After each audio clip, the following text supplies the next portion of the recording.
He was just a single father, quiet, invisible, surviving one day at a time for the sake of his little girl. But that day, something changed. A woman listened, truly listened. And from the silence, a song began, written in loneliness, completed with love. This is the story of how a piano, a forgotten melody, and 3 broken hearts found their way back to life. If you've ever needed a reason to believe in second chances, watch till the end, leave a comment, and don't forget to subscribe. She didn't expect a reply. Emma Lorenz never did when she spoke to people in uniforms. Not out of arrogance, though many assumed that, but because she had learned early on that power often silenced connection. So when she walked through the marble atrium of her company's corporate headquarters that evening, heels sharp against the floor, eyes glued to her phone, she barely registered the man kneeling beside the grand piano. His hands were moving in slow, practiced circles over the polished black wood, like he was touching something sacred instead of wiping away smudges. The building was nearly empty, just the ghost hum of the HVAC and the low growl of a floor buffer somewhere in the back. Without lifting her gaze, she spoke, half a dare, half a test. "If you can play Liszt's Liebstraum from memory, I'll remember your name." The words fell from her lips like a joke, but something in her voice lingered, something lonely and sharp. The janitor didn't respond right away. He looked up slowly, not startled or offended, just aware. His eyes, pale and oddly still, met hers for the briefest second before dropping back to the piano's brass foot pedal. He continued polishing, silent as stone. Emma stood still, a little off balance. She had meant to keep walking, meant to disappear into the elevator and let the moment evaporate. But she didn't. Not yet. "You heard me, right?" she asked, her tone more curious than commanding now. This time he spoke. "I heard you," he said, his voice calm, deliberate. "But that's not a piece you play on a dare." His accent was faint, possibly German, or maybe just the echo of discipline. Emma arched a brow, intrigued. "So you know the piece?"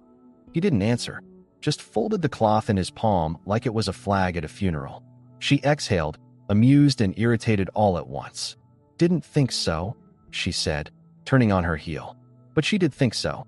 That was the problem. Something in the way he touched that piano, like it was something he used to know, something he had once loved and then buried, had stirred something old inside her. Something she hadn't let rise in years. She disappeared into the elevator and vanished into her steel and glass kingdom. But the image followed her. The hands, the silence, the way he didn't defend himself or try to impress her. That night, after the building emptied and the lights dimmed to maintenance mode, Eric Bauer sat at the piano bench. He didn't play. Not yet. His fingers hovered over the keys like they were memories he wasn't sure he deserved to touch. He closed his eyes, not to recall a song, but to remember how it used to feel to belong to something that sang back. The next morning, Emma stood at her floor-to-ceiling window sipping burnt coffee and ignoring her assistant's voice as she read off the day's schedule. Meetings, PR issues, an upcoming charity gala with a string quartet she didn't choose and wouldn't enjoy. Her gaze drifted down to the lobby below where the piano gleamed under the morning light. And there he was again, the janitor, polishing a railing now. She turned away abruptly. "Who's our overnight cleaning guy?" she asked, cutting off her assistant mid-sentence. Eric Bauer," came the hesitant reply. "Started a few months ago." "What?" Emma didn't answer, just picked up her tablet and walked out of the office like she had somewhere more important to be. That evening, long after the last executive had called their car and the last assistant had locked their screen, Emma returned to the lobby. She didn't tell herself why. She just needed to know something she couldn't explain. Eric was there again, like clockwork, crouched beside the piano, wiping the leg with careful rhythm. She cleared her throat, and he looked up, unsurprised. "I owe you an apology," she said. "That was a stupid thing to say yesterday." The dare. Eric didn't flinch, didn't stop. Most people wouldn't remember. She crossed her arms. "I remember everything. That's how I stay where I am." He stood slowly. "Then you should also remember. Liszt isn't a challenge piece. It's a confession." Emma blinked. "You talk like someone who used to play." He smiled faintly, like someone recalling a ghost. "I used to breathe it." The words hung there, fragile. She looked at him differently now, not just the janitor in a pressed uniform, but a man with something sealed inside. "Why'd you stop?" she asked. He shrugged. "Because some music only speaks when you have something left to lose. And I lost mine." She hesitated. then nodded once. Next time I say something reckless, call me out on it. He looked at her. Do you say reckless things often? She met his gaze, and something flickered in her chest. Only when I'm scared, she said, almost too quietly to hear. He didn't laugh, didn't mock her, just nodded once, like he understood in a way no one else ever had. Upstairs, the security cameras blinked red and silent, recording the piano from afar. No sound, just a man and a woman, and something else between them neither of them had named yet. The next morning, someone found a folded piece of paper left on the piano stand. No name, no date, just the first few bars of lives.This, written in careful, aching handwriting, like someone had just remembered how to begin. Emma didn't sleep that night. She lay in her penthouse apartment, surrounded by polished chrome, curated art, and silence so heavy it pressed against her ribs. Somewhere in the shadows of her memory, a child's hand trembled over ivory keys, and her father's voice echoed like judgment in a cathedral. Don't touch it unless you have something worth saying. She hadn't touched a piano since. Not properly, not without flinching. And yet, all she could think about was that folded sheet of music on the stand, 4 bars of lives.This, barely more than a breath, but still enough to shake something loose inside her. The handwriting wasn't delicate, but it was precise. Male, experienced, controlled. She'd spent her whole life building walls against feelings like that. But Eric Bauer, he hadn't built walls. He'd buried something. The following evening, she waited again. Not by accident this time. She told her assistant she had calls to take, left the top floor early, and wandered the lobby like a ghost. She didn't expect to find him at the piano this time, not Eric. Not again, but there he was, kneeling, as though the instrument were an altar. Emma approached slowly. He didn't look up until she said his name. I Googled you, she said quietly. Well, I tried to. A shadow flickered across his face. He leaned back on his heels, letting the cloth rest beside him. Found nothing, she continued. No social profiles. No past gigs. No blurry headshots and forgotten articles. Just a single line in an old recital program. Bauer, finalist, 2006. She watched him carefully. And then, gone. Eric nodded slowly, then stood. I stopped wanting to be found. Why? She asked, and this time it wasn't a challenge. It was a whisper. He stepped around the piano and leaned against the wall. Because being found means you still exist in someone's story. And I needed to disappear from mine. Emma's throat tightened. So what changed? He looked up at her, the faintest smile on his lips. You asked the wrong question at the right time. She let out a breath she hadn't realized she'd been holding. You're not just a janitor. No more than you're just a CEO, he replied. We all hide. Some of us just wear better suits. There was a pause between them, the kind that felt like the beginning of something fragile. Emma turned to the piano, running her fingers along its smooth edge. I used to play, she said, almost reluctantly. Until I was 12. What happened? Eric asked softly. My father happened, she said. He was a composer. Brilliant. Brutal. I missed a note one day. Just one. He told me I wasn't worth hearing. Eric didn't say anything at first. Then, do you still believe him? She shrugged. I stopped playing. Isn't that belief enough? No, he said. That's fear. They look the same in the dark, but they sound different when you listen close. For a moment, neither moved. Then Emma took a shaky breath. The gala is tomorrow. We were supposed to have a pianist open the event, but the guy had a family emergency. I was going to cancel the segment altogether. He looked at her carefully. But now you're not. No, she said. Now I'm going to ask you something insane. He raised a brow. I want you to play. He blinked, stunned. You want me, the janitor, to open the gala for 100 investors and press? She nodded. You said music only speaks when there's something to lose. So let it speak. Eric turned toward the piano, his face unreadable. It's not that simple. It never is, she said. That's why it matters. The next evening arrived faster than either of them expected. The gala hall was glass and gold and noise. Laughter, networking, endless champagne. Emma stood by the edge of the stage, her palms damp despite the calm mask on her face. The string quartet had already played their background numbers. The lights dimmed slightly. Tonight, she said into the microphone, we start with something different. Eric stepped onto the stage. He wore no tux, no title, just black slacks, an open collar shirt, and eyes that carried more story than any bio ever could. Whispers surged through the crowd. Some looked confused. others curious. Emma watched him walk across the stage like a man walking into his own shadow. He sat, closed his eyes, took a single breath. Then he played. The opening chords of Liebstrom filled the hall, not showy, not rushed, just real. Notes like aching promises. The crowd hushed. Phones paused. Waiters stopped pouring wine. And somewhere in the middle of it all, Emma realized her heart had started to beat again. Not fast, just true. He finished, stood, and walked off stage without a bow. Emma met him in the wings, heart racing. You played like someone still in love with something. Eric looked at her, eyes wet but steady. That piece wasn't for them. She frowned. Then who was it for? He swallowed, voice low.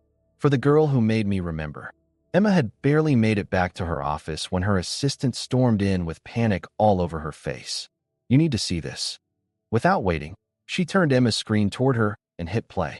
A 37-second video, grainy and obviously taken from someone's phone in the audience, showed Eric sitting at the grand piano at the gala, his fingers moving like shadows across the keys.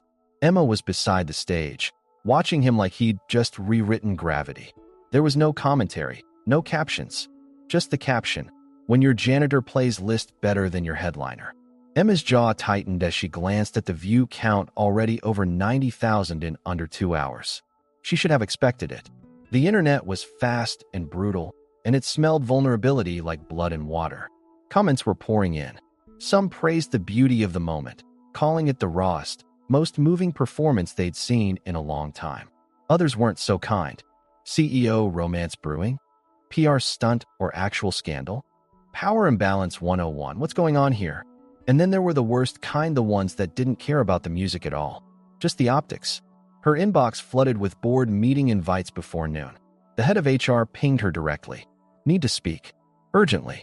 Richard, the board chairman and her late father's brother, left a voice message that began with Harper, no. Emma, we need to address this mess. She stared out her window and tried to keep her breath even. This wasn't about the music anymore. It never was. Later that day, she found Eric in the staff stairwell, wiping down handrails like he hadn't just broken the internet. His back was turned, shoulders moving in steady rhythm, but she knew he'd heard her approach. It's everywhere, she said. I know. He replied calmly, without turning. You knew someone was filming? I guess someone might, he said. Wasn't thinking about that. I was thinking about the piano. She walked closer, her voice lower now. They're twisting it, saying you used me, or that I used you, that I'm fixing your life for optics. He stopped wiping. And what do you think? She swallowed. I think it was the most honest moment I've had in a decade. He finally looked at her. Then why are you talking like it was a mistake? Emma's voice cracked before she could help it. Because I know how this ends. She crossed her arms, eyes burning. The media tears it apart. The board kicks me out. You go back to being invisible, and I go back to pretending none of this ever happened. Eric's expression hardened, not cruel, but controlled. That's your choice. But don't put that on me. He stepped forward, his voice barely above a whisper. You came to that lobby. You asked about my music. You brought me into the light. And now you're scared of what it shows. She looked away. I'm trying to protect you. No, he said flatly. You're trying to protect what's left of your image. That's not the same thing. Silence stretched like a wire between them. She could feel the weight of every camera lens pointed in her direction, now even when none were present. Eric turned to leave, but paused just before opening the door. Let me ask you something, Emma. When's the last time you stood still in something messy? Didn't run, didn't fix, just felt. She didn't answer. Couldn't. The words lodged in her throat like glass. He gave her one long look, not angry, just disappointed. That's what I thought. And then he was gone, his footsteps echoing into the stairwell like the end of a song no one was ready to finish. Emma leaned against the wall, suddenly cold despite the heat rising under her skin. The video kept playing in her mind on a loop, his hands on the keys, her face in the shadows, and all the things they hadn't said between the notes. The hospital smelled like old fear.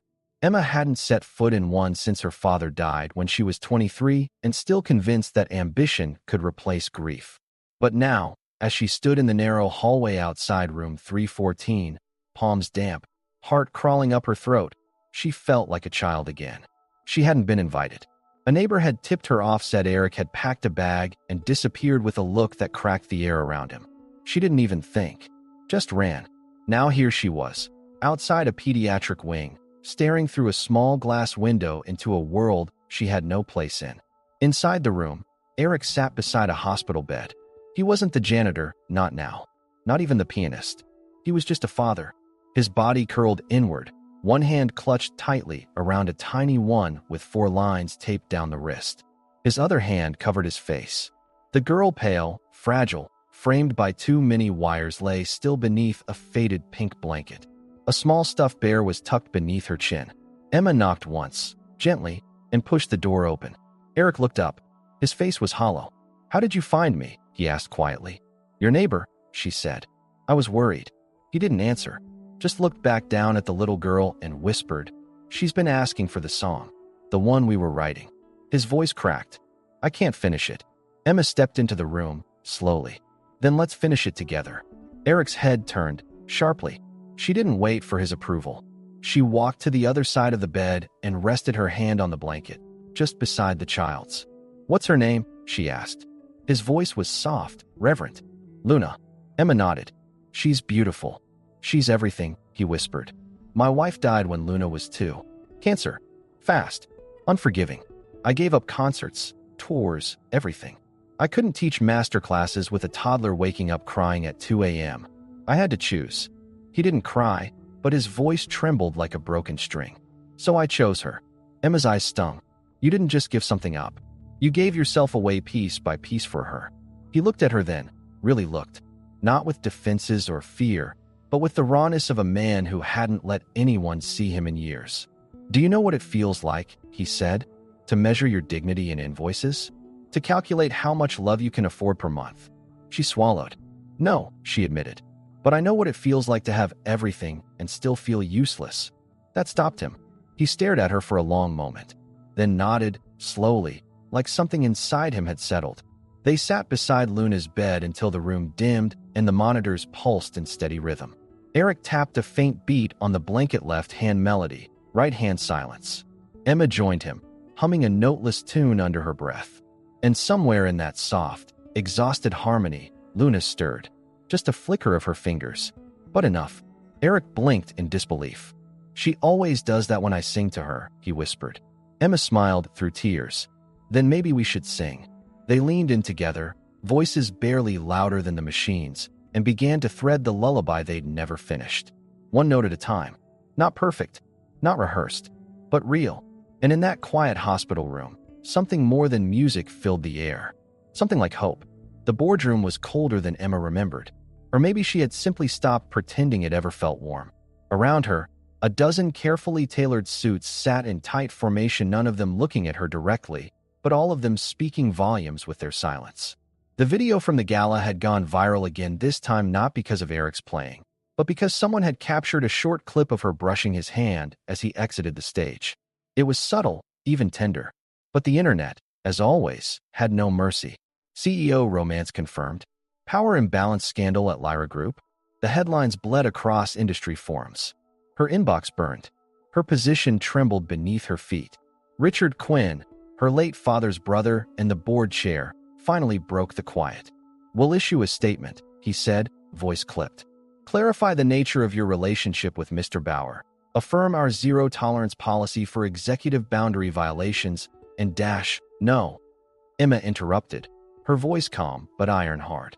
"I'm not going to lie to protect you from discomfort." The room stilled. Richard's jaw twitched. "Emma, this could cost the company millions."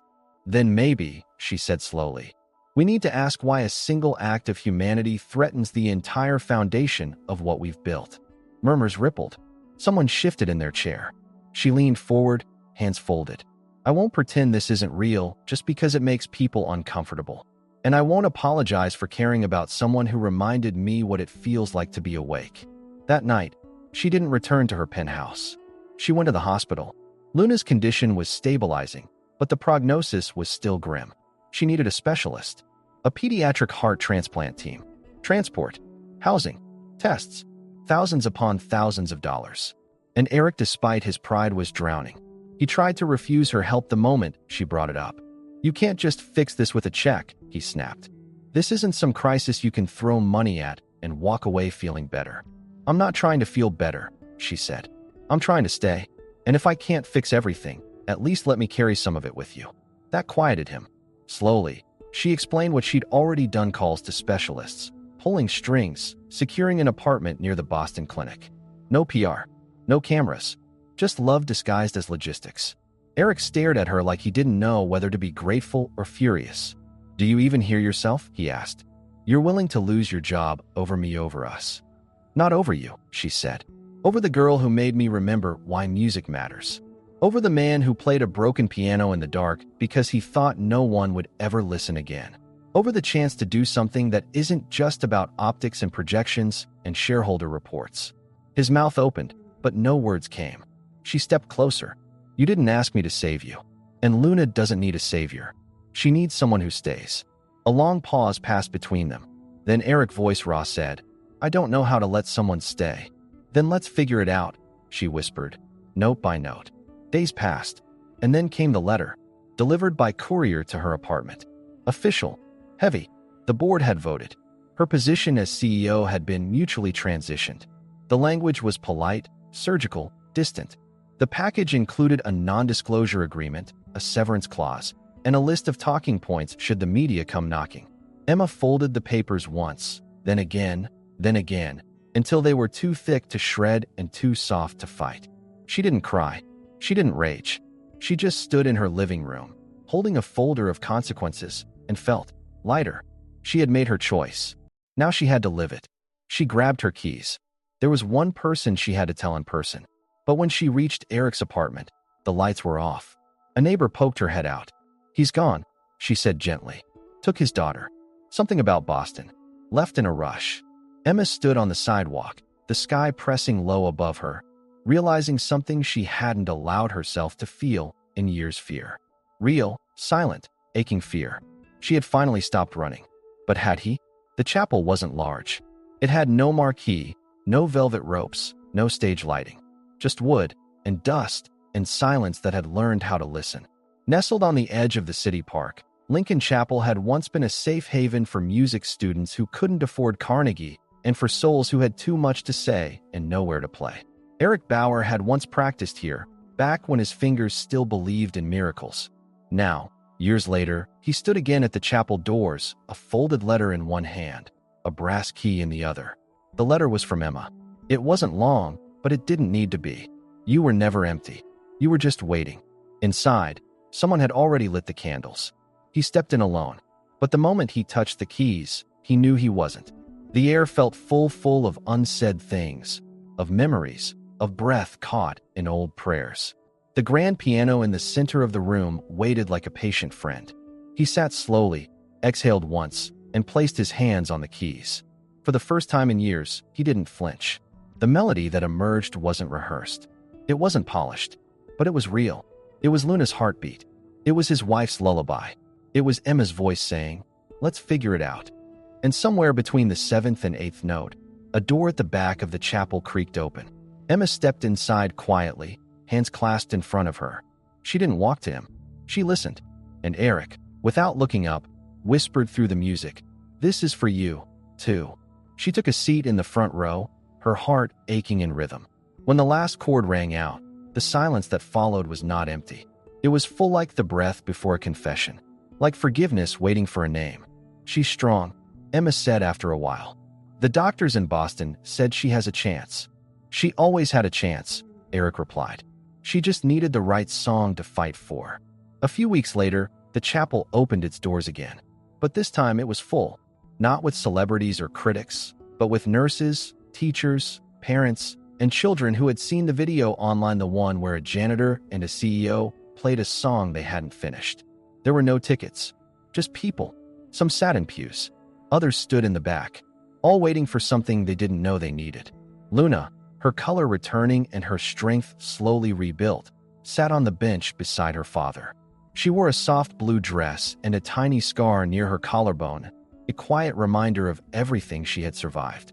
Eric adjusted her wrist gently. "Ready?" he asked. She nodded. "You start," she whispered. "I'll catch up." The music began like a question. Soft, careful, but then it bloomed. And when Luna's hand slipped, Eric caught her with his own.